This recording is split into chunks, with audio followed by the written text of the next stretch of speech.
Good afternoon. We're back on a Monday after a brutal Sunday with way too many injuries taking place, like Nick Bosa and Saquon Barkley both tearing their ACLs, and then many more just having devastating injuries happened on Sunday as well. So today I'd like to discuss about 5 games that took place on Sunday and give you my take on those, and then I'll do a couple more games tomorrow and then Wednesday as well. So are you ready to get your fix?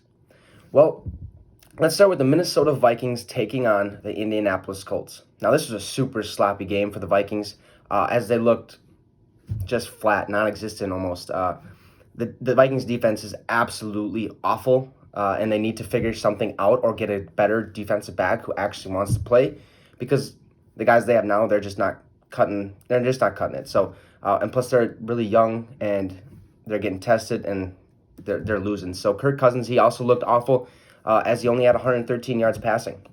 Okay, and he had 3 interceptions, no touchdowns. It's just unacceptable for the Vikes. And one thing I noticed also is that he's afraid to really throw that ball away when he's about to get sacked. And now the Vikings have now had back-to-back weeks with safeties because he doesn't want to throw that ball away, and he gets sacked all the time. Our offensive line is weak. We lost, I think it was, I want to say, it wasn't Pat, yeah, it was Pat Elflein. So just throw that ball away. If you know you're about to get sacked, throw it away. Don't throw an interception because of it. Don't take a sack. Don't take a safety. Get out. Just throw that ball out. Because you just can't risk putting your team's chances in jeopardy, and like Kirk Cousins did, both against Green Bay and now against the Colts. So awful playing by Kirk Cousins, just not looking like himself out there. On a good note for the Vikings, Adam Thielen. He's a really solid receiver. His hands are like magnets. He had a crazy sideline catch that really caught my attention, and it really seemed like he was the only one person out there that really seemed like he wanted to win. So on the Colts side of things, Jonathan Taylor, he's a really good running back. He runs hard, and when he gets hit, he just keeps trucking forward, which is something that you don't really see much of in today's game. But in my eyes, he's looking like a top 10, 15 running back in the league right now. Another thing to note is that the Colts defense is something special, and I think they just weren't prepared week 1 as they were this week. So we really got a chance to see what this defense is actually capable of. The Colts won 28-11, putting them at 1-1, and the Vikings at 0-2. My top 3 performers for the Colts are Phillip Rivers, Mo Alley Cox, and Jonathan Taylor. For the Vikings, I got Dalvin Cook, Adam Thielen, and Eric Kendricks. So moving over to the Kansas City Chiefs taking on the San Diego Chargers. This game was pretty slow for the Chiefs, getting down 14-6 in the first half. Now the Chargers had to have their rookie quarterback Justin Herbert play due to a chest problems for Tyrod Taylor, which was kind of unfortunate. But Justin Herbert, he did a really nice job leading this team down the field and showed some ability to place the ball where it needed to be placed. In the second half, Mahomes and the Chiefs got things rolling and scored 11 points in the fourth quarter, where it was tied 17-17. The Chargers would eventually take it to 20-17 with a field goal, and then the Chiefs would march down the field, and then they would also kick a field goal of their own to send it to overtime. The Chiefs would then, go on to overtime and show why they're one of the best teams in the NFL. Okay, they stuffed the Chargers for a drive in overtime and got the ball back, and then they went down to about the 40-yard line when Harrison Butker kicked a 58-yard field goal to win the game. So that's that. My top 3 performers for the Chiefs are Patrick Mahomes, Tyreek Hill, and Travis Kelce. And for the Chargers, I got Justin Herbert, Austin Eckler, and Keenan Allen. So switching gears to the New England Patriots, taking on the Seattle Seahawks. On the Patriots side of things, it all was about Cam Newton. That's just bold letters, Cam Newton. This man is looking really good, and this offense is putting on a show. His ability to get out of the pocket if need be is really next level, and he's starting to look like he did when he put on that MVP outing for the Carolina Panthers. I believe it was 2016 or something like that. But I think he's showing people that he could be an MVP once again. If he keeps doing what he's doing, there's no doubt that he could be in that talk at the end of the season. So another thing to note is that the Patriots defense, even with losing some key pieces, are still a force on that football field. They are constantly flying around, and this is a really solid core. Okay, that was almost able to stop the Seattle Seahawks, who's actually really, really good. Their offense is super explosive this year, super just well fit, just well fit. they come together well. Their defense, Jamal Adams in addition, is absolutely insane. They're looking like a good team. The Patriots defense almost stopped these guys. So on the Seahawks side of things, all I got to say is, man, Russell Wilson, he's an absolute monster, okay?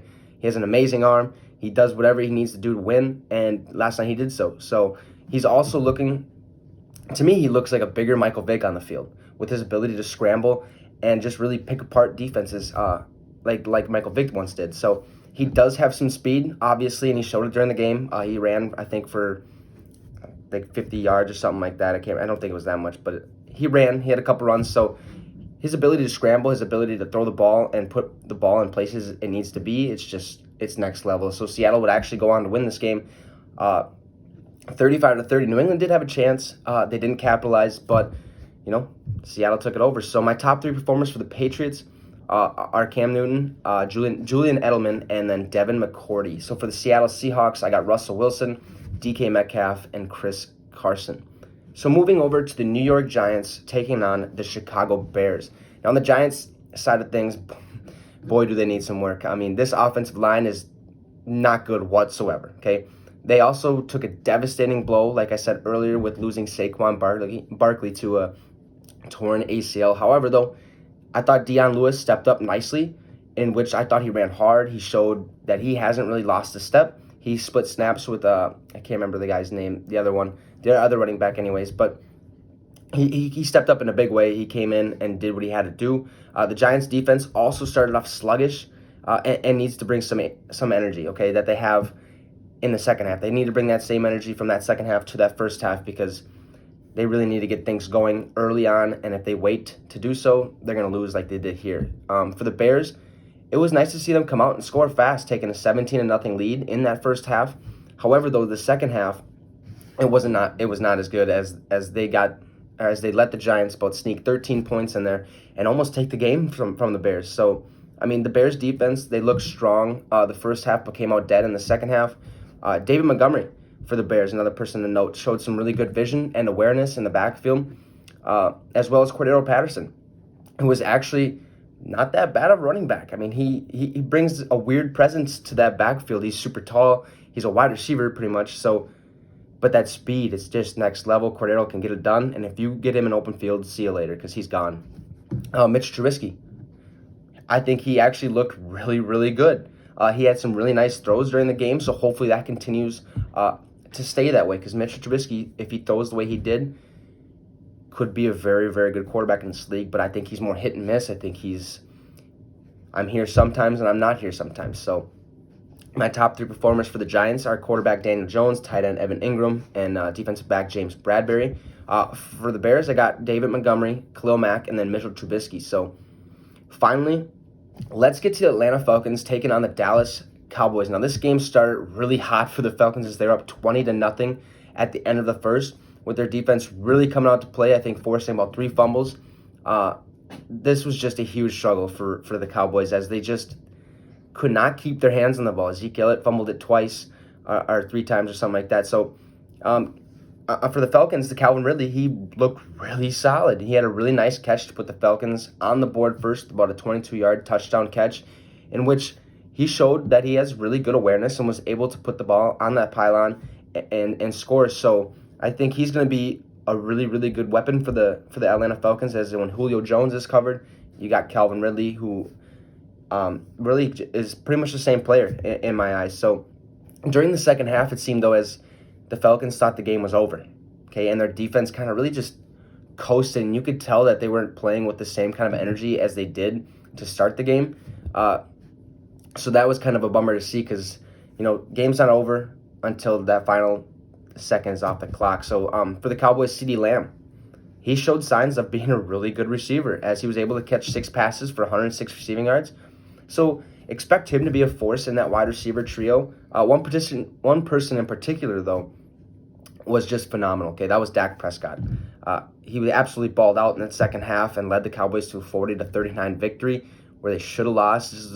I think this was the biggest comeback. Or for the Falcons, they were down 23-3 against the Patriots in that Super Bowl. This is the second time and the second largest lead that they've blown, which is 20-0, and it's just sad to see that. But obviously, they just don't know what to do on that football field when it comes down to it. They just kind of coast. They give up. They're like, we got this. And then all of a sudden, bam, it's over. Dak put up 450 passing yards, okay, with 1 touchdown. He had 18 rushing yards and 3 touchdowns. What is going on with that defense? This is a Cowboys defense that's all right, okay? They lost Leighton Vander Esch, who's a key piece in that little linebacker crew, but come on now. 3 rushing touchdowns for Dak Prescott. That's like Lamar Jackson. Dak isn't a runner. He's a pocket passer, okay? Atlanta really screwed up on this one. They came back to beat the Falcons. So my top 3 performers for the Falcons are Matt Ryan, Calvin Ridley, and Foye Oluokun. So for the Cowboys, I got quarterback Dak Prescott, wide receiver CeeDee Lamb, and then wide receiver Amari Cooper. So that's going to end our discussion today, as now we wait for the Monday night game between the New Orleans Saints versus the Las Vegas Raiders, which I think is going to be a great matchup in a brand new stadium, Allegiant Stadium. People call it the Death Star. It's going to be great to see what that looks like, and I wish that I was able to be there and kind of see what it actually is, that atmosphere, but eventually. So I will get to more games that took place Sunday that I didn't cover today, tomorrow. So be ready for that, as I'll talk about probably talk about another 5 games. So yeah, so like I said, be ready for that. But anyways, thanks for stopping by. Like I said, we'll see you tomorrow, and you just got your fix with the Wicks.